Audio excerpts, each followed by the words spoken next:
Hey guys, welcome to the channel. It's Jack with Stronghold Strength and Conditioning. And today, we're talking about the difference between flexibility and mobility. But before we get into that, if you want more topics like this, mobility, nutrition, or training, make sure you take a moment and hit that subscribe button so that you don't miss out on future content like this. You know you want it.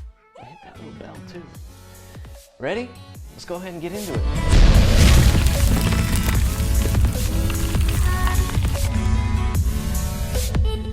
Alright guys, you ready for this one?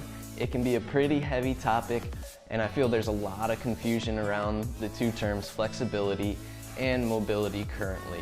So today I'm hoping to clear up some of that confusion between the two. Now a lot of the differences can arise from what your background is. So a lot of times when you are a physical therapist, you will be talking about joint mobility. So if someone has a hypermobile joint, it can move quite a bit. But really the term mobility in itself is an all-encompassing term, and I'm going to kind of show that today. And we'll see where mobility and flexibility actually kind of overlap in some extent. I want to start with a good definition of what flexibility is first of all, because it's probably the easier of the two terms to actually define. So when we talk about flexibility, we're actually looking at muscle pliability and soft tissue pliability. So that would be fascia and muscle tissue from joint to joint. The ability to actually fully lengthen that tissue in the joint range that it's been given. So generally when we're talking about flexibility, we're looking at a passive range of motion in most cases is going to be the maximal amount that a tissue can be stretched at from joint to joint. But here's a big key.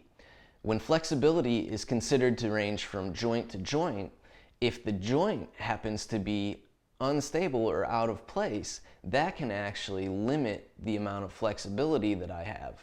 A good example of this might be if I'm always chronically in anterior pelvic tilt, then my hamstrings are always fully lengthened.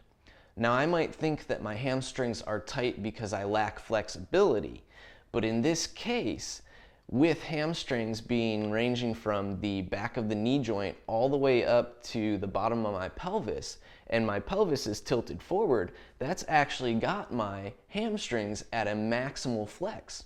So neurologically, my body's not going to let those hamstrings decrease their tension, because if they extend any further past where they are already, we're looking at putting our bodies into a position of injury. So I might stretch all the time thinking that I'm doing the right thing by targeting my hamstrings, when really, due to the joint location of where the pelvis sits and where the knee is, that distance has fully increased to where it possibly can. I'm not going to ever loosen up, and those hamstrings will feel chronically tightened. So if this is you and you've been trying to stretch those hamstrings, you're looking at the wrong thing. And that's where mobility starts to overlap flexibility.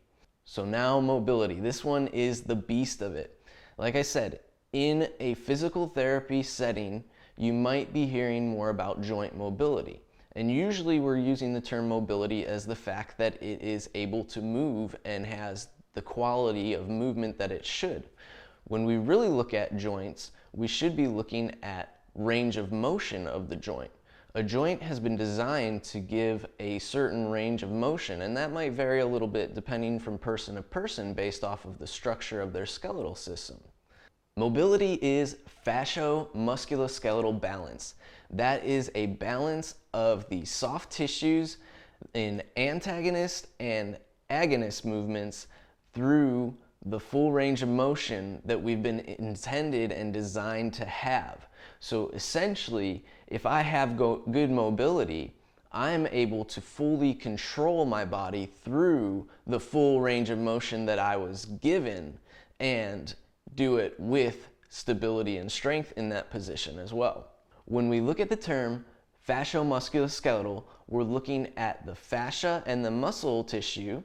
We're looking at the skeletal tissue, but that also brings into it our nervous system and the motor control that we have in our body. So motor and patterning is a big part of this. The three main components that go with our fascia, our muscle, and our skeletal system and nervous systems are flexibility, range of motion, and stability.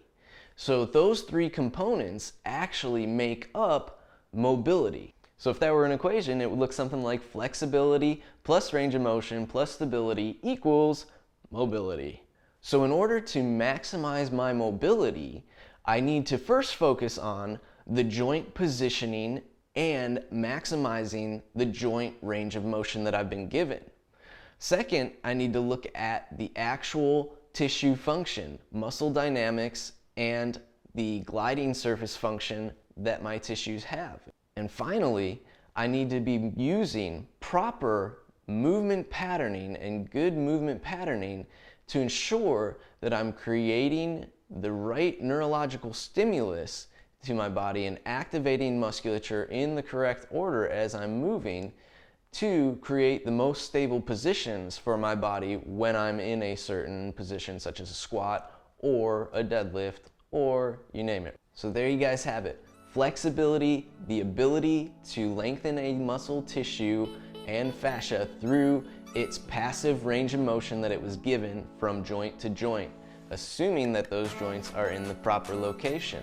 Mobility, the ability to actively control my movement using flexibility, range of motion, and stability all combined to generate the best patterning possible and the most strength.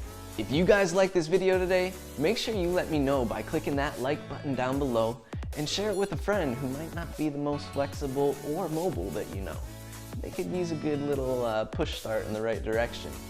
Leave a comment down below letting me know if you have any other questions following around mobility and flexibility. I would love to answer those for you. And if you haven't already, make sure you take a moment and hit that subscribe button so you don't miss out on future content like this.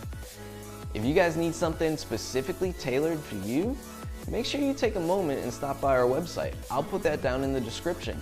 We can spend a whole hour together just talking about what things you want to work on.